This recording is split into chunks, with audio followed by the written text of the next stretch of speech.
President Trump's former campaign chairman, Paul Manafort, has been charged with tax fraud and money laundering. Investigators say he funneled millions of dollars through overseas shell companies and used the money to buy luxury goods and real estate. The indictment of Manafort and his business partner, Rick Gates, makes no mention of Trump or election meddling.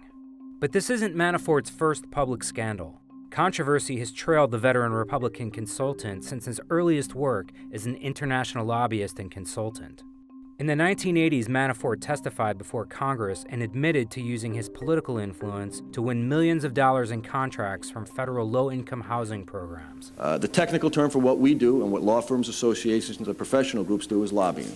For purposes of today, I will admit that in a narrower sense, some people might term it influence peddling. That same decade, Manafort advised the Philippine dictator Ferdinand Marcos on how to improve his image in the U.S. Manafort allegedly received $10 million in cash from a Marcos confidant. It was apparently money intended for Ronald Reagan's presidential campaign. But the campaign said it never received that money. Foreign contributions to U.S. presidential elections are illegal. Also in the 1980s, Manafort was linked to the Prime Minister of the Bahamas at a time when the island nation had alleged ties to drug traffickers. Manafort's company said the goal of its work there was to help the Bahamas obtain more United States aid to help curb drug smuggling. Decades later, Manafort would run Trump's presidential campaign.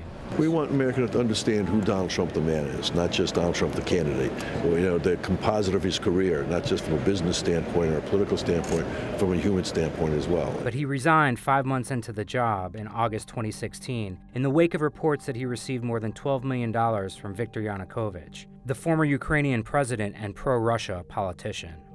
Yanukovych and his political party relied on the advice of Manafort and his firm, which helped them win several elections. This summer, the Times revealed that Manafort and others close to Trump met with a Kremlin-linked Russian lawyer in June 2016.